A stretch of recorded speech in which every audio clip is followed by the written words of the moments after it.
Hey friends, it's Jimmy here, and as usual, I'm reminding you to like and subscribe and to hit that notification bell and turn on all notifications before we begin.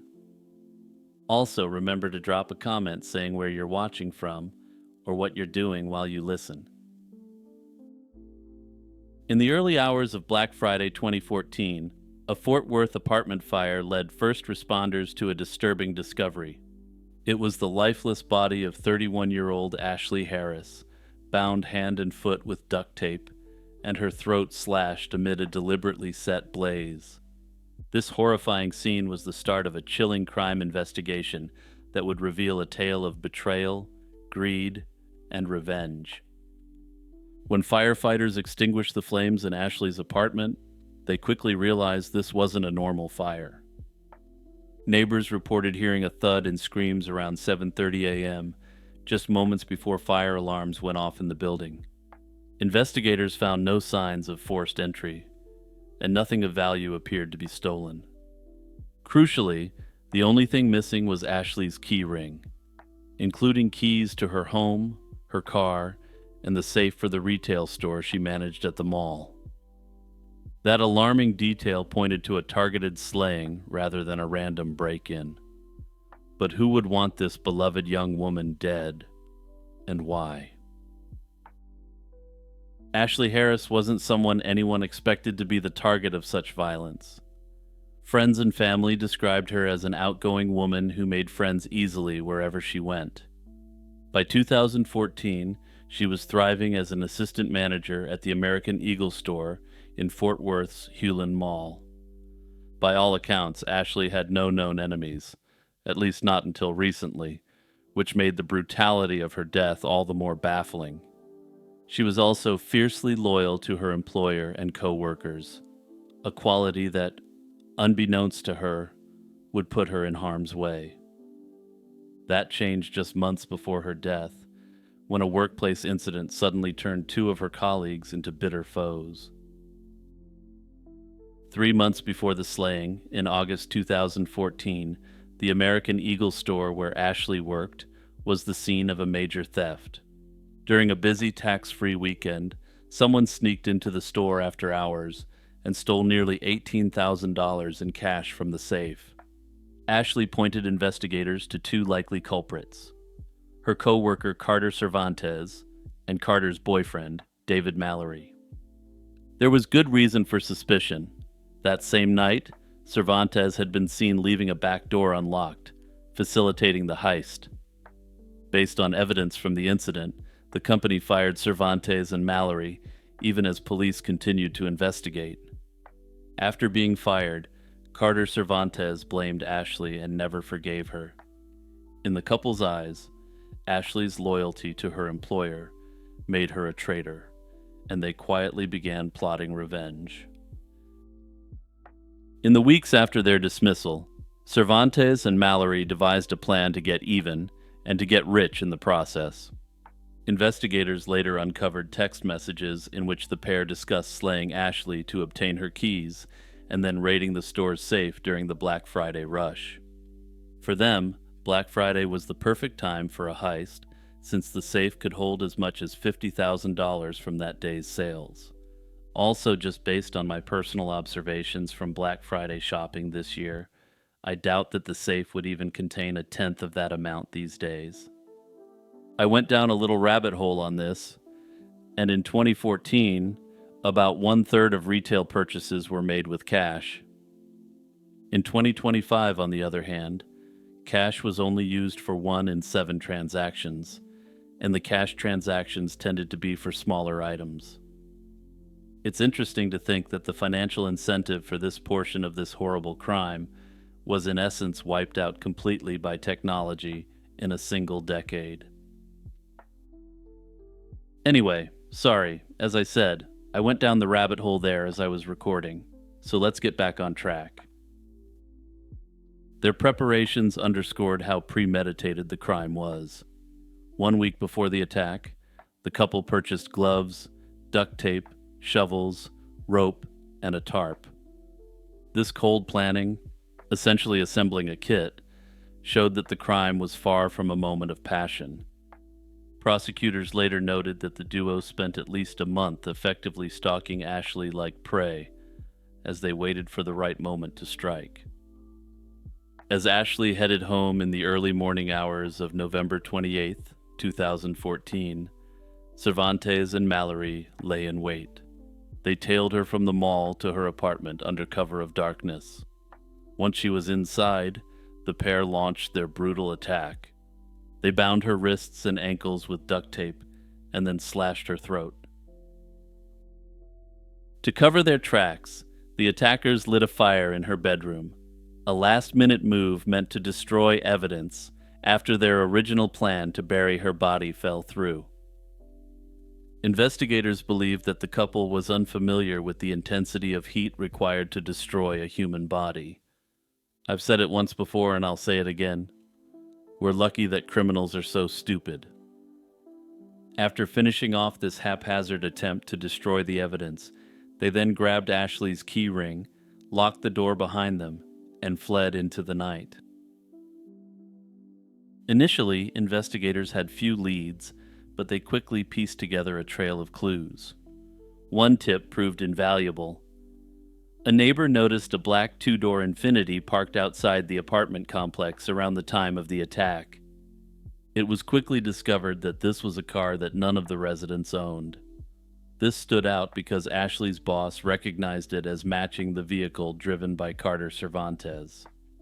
Acting on this lead, police put Cervantes and Mallory under surveillance at their new apartment. The very next day, detectives observed the couple driving to Hewlin Mall in that same Infiniti. A detective observed Carter leave the vehicle while Mallory continued to twiddle his thumbs inside. Suspecting she was about to rob the store, the detective rushed to American Eagle hoping to arrest the wannabe criminal mastermind. But by the time he had arrived, Cervantes' plan had already been foiled, not by the cops just yet, but by the store's management. Sure enough, security footage showed Cervantes trying to enter the closed store with Ashley's stolen keys, unaware that the locks had been changed overnight.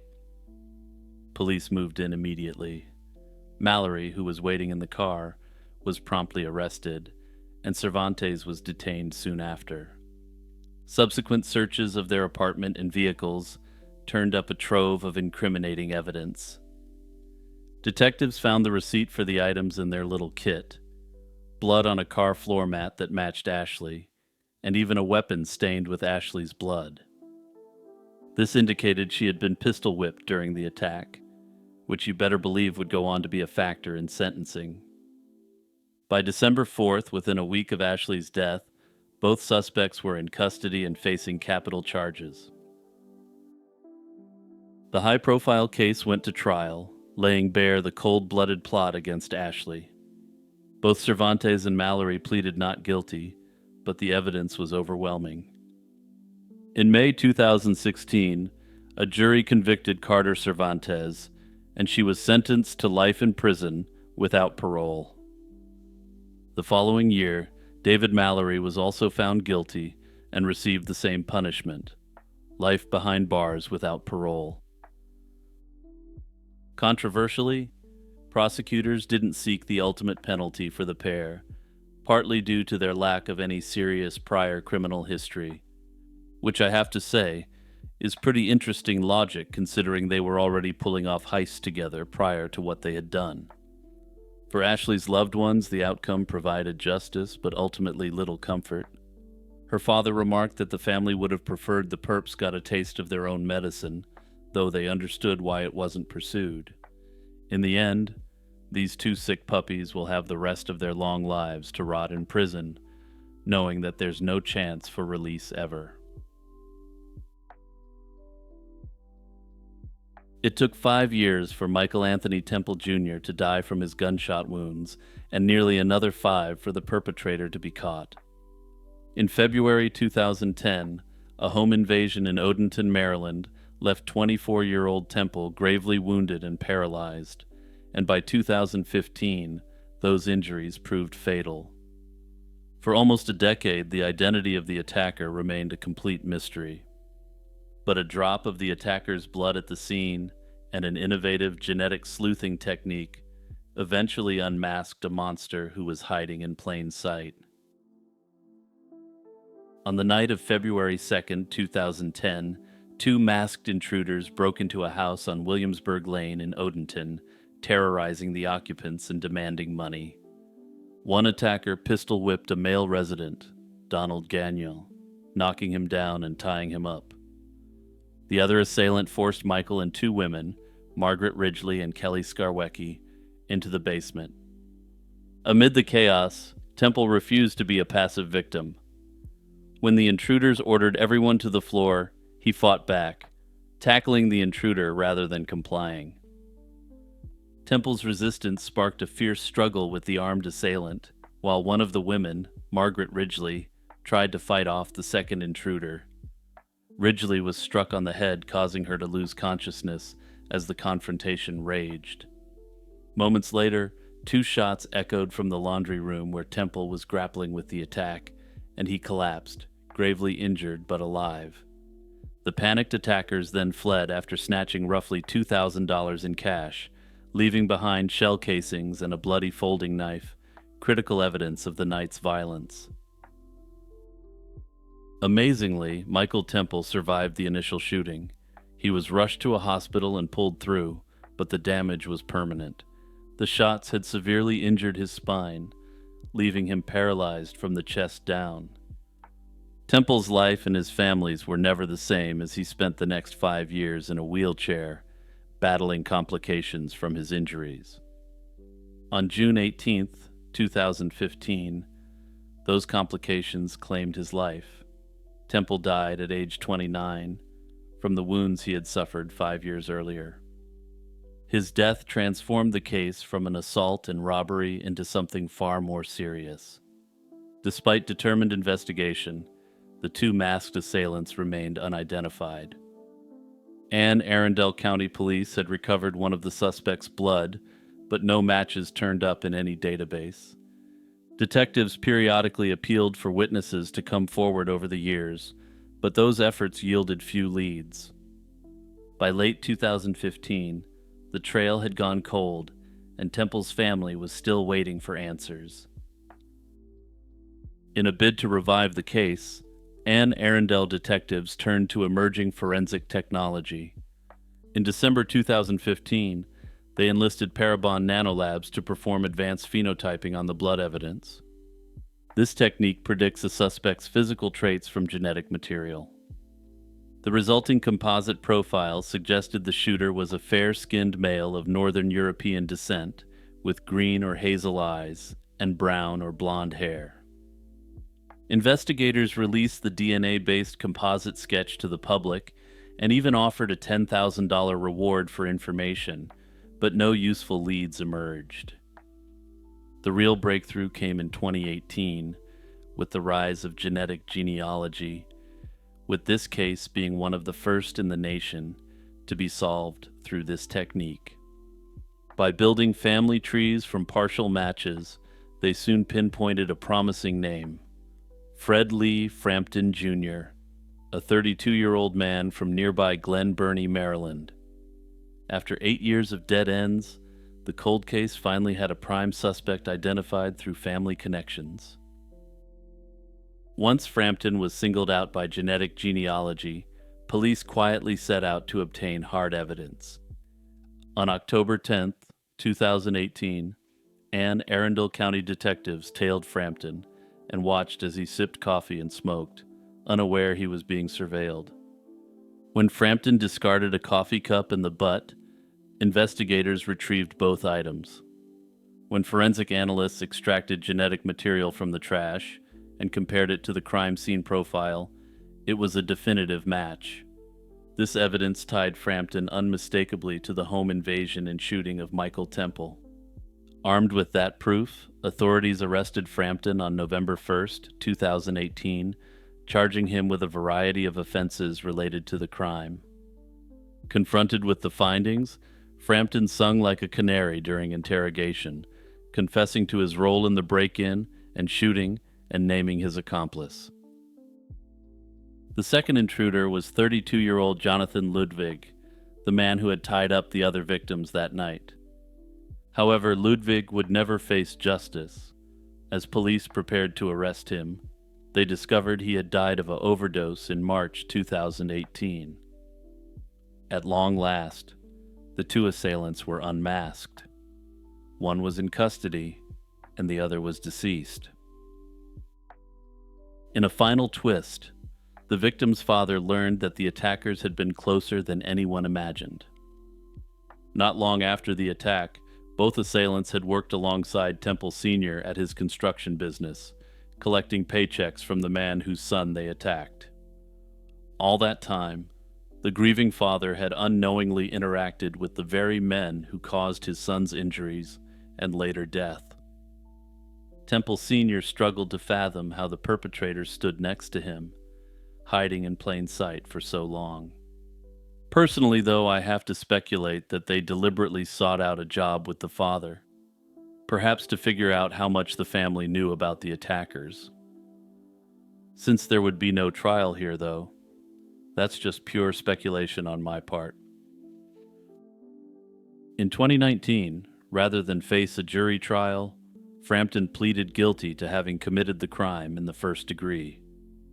This indicates that there must have been overwhelming evidence to suggest that this attack was pre-planned. A judge sentenced him to life in prison with all but 55 years suspended, meaning Frampton will likely spend the rest of his life locked up.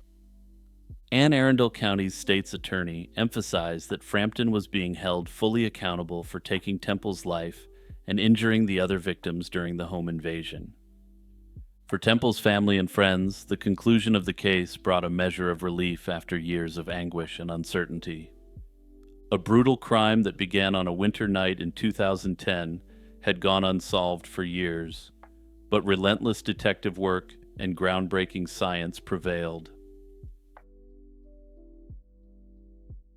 Hey everyone, it's Jimmy here with a reminder to click that share button and send this video to your friends and family that enjoy true crime content. Also, don't forget that you can now check out Lazy Chill True Crime on Spotify and Apple Podcasts, so be sure to follow and drop a rating over there as well. On Sunday, March 6th, 2016, staff at the Days Inn Motel along Oak Street in Conway, Arkansas, made a horrifying discovery. Expecting to clean a room that evening, an employee instead found 41-year-old Susan Stubs lying face down on the floor, unconscious and badly injured. Paramedics were called immediately, but it was too late. Stubbs soon succumbed to her injuries, and the coroner confirmed the cause was strangulation. A brutal slaying in a quiet college town like Conway was far from ordinary news, and the violent death of a local woman in a motel room sent shockwaves through the community. It also marked the start of a tragic case that would ultimately end with the perpetrator facing the ultimate consequences for his actions. Susan Stubs was a 41-year-old Conway woman and the mother of 3 children who appeared to be living a normal life. Yet behind closed doors, Stubbs's relationship with her boyfriend, 57-year-old Scotty Ray Gardner, was marred by extreme fear. Gardner was an ex-convict who had spent over 2 decades in prison before meeting Stubbs, and his violent past, which I'll get to shortly, was beyond disturbing. At one point, Stubbs even sought a protective order against Gardner after a frightening incident where he threatened her life. However, she ultimately withdrew that request and went back to him. This fateful decision left her trapped in a cycle that would only escalate over time. In early March 2016, Stubbs and Gardner returned from a Sunday church service and began arguing in their motel room. According to his account, when Stubbs pushed him during the argument, he snapped, throwing her onto the bed and attempted to choke her. Also, I have to emphasize here that this is according to what he claims happened, and I'm not about to take this guy at his word. Stubbs allegedly fought back, which only enraged Gardner more. He grabbed a nearby curling iron, yanked out its electrical cord, and wrapped the cord around her neck. He claims he didn't intend to end her life, but he continued to do this for several minutes by his own account, until he realized she went limp. He then fled the room, leaving his girlfriend dying on the floor.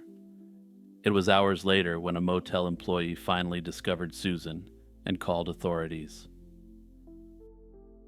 Instead of seeking help for Stubbs, Gardner chose to flee, and even indulged himself after the crime. Investigators later learned that after slaying Stubbs, Gardner gathered up some of her valuables and left Conway in her car. That very night, he traveled to a casino in Oklahoma, as if nothing had happened. Gardner brazenly gambled with money stolen from his slain girlfriend, and even sold some of her possessions to continue his degenerate spree. He didn't get to enjoy his freedom for long. Gardner returned to Arkansas the next morning, and police swiftly tracked him down. He was arrested within days of Stubbs's death, and originally held on a second-degree charge. Within a few weeks, however, prosecutors upgraded the charge to a capital offense, indicating they would seek the harshest punishment. Once in custody, Gardner soon confessed to everything. The details he revealed were chilling. Also here, I must once again toss out that criminals are generally stupid, because what happened next would be comedic if it wasn't so tragic. In a recorded phone call from jail to his ex-wife, Gardner reminded her that he had predicted he would likely end up slaying Susan. In a letter to that same ex-wife, he wrote that his girlfriend had essentially gotten what he felt she deserved, showing absolutely no remorse for taking her life. The portrait that emerged was of a man with a long history of brutality who felt no guilt about what he had done to Stubbs. His chilling, brazen statements would be used against him to prove that the only solution was to put this mad dog down, taken out back behind the barn, Old Yeller style. Scotty Gardner's day in court came in August 2018, and justice was delivered swiftly. The capital trial lasted just 2 days, and the jury needed only 12 minutes to unanimously find him guilty. During the penalty phase, prosecutors argued that Gardner's actions were heinous enough to warrant the ultimate punishment. A Faulkner County prosecutor emphasized how Gardner had strangled Stubbs in cold blood for minutes, using a curling iron cord. His rage, the prosecution explained, was fueled by Stubbs's attempt to seek protection from him, and he was furious that she had gone to authorities. He was on probation at the time, and if a court accepted that he was menacing her, he would be right back in the big house. To drive the point home, the prosecutor presented dramatic testimony from Gardner's ex-wife during sentencing. The ex-wife showed the jury bullet fragments still embedded in her hand from when Gardner shot her 7 times in 1990 while she was 6 months pregnant. This shocking glimpse into Gardner's past violence underscored the threat he posed. In the end, the jurors agreed that Gardner deserved no mercy and found that it was time to end his reign of terror. Also call me crazy or unsympathetic, but I think shooting a pregnant woman should probably be an automatic life sentence anyway. I seriously have to question how someone who had already committed this level of violence was ever out roaming the streets to begin with. This was sadly just about the most predictable tragedy to ever occur. For Susan's family, the verdict was a welcome relief and a measure of justice. They had waited over 2 long years for the man responsible to be held accountable, and hearing the word guilty in the courtroom brought them some comfort. Still, no verdict could truly fill the void left by Susan's absence. Her loved ones continued to grapple with the loss of a mother, daughter, and sister. Victoria Smith, Susan's daughter, has tried to turn her family's tragedy into a cautionary message for others. She urged anyone in a relationship like this to get out and seek help at the first sign of danger, and warned against engaging in relationships with individuals with this sort of history. As for Gardner, he remains behind bars awaiting his fate and has failed in all his preliminary appeals.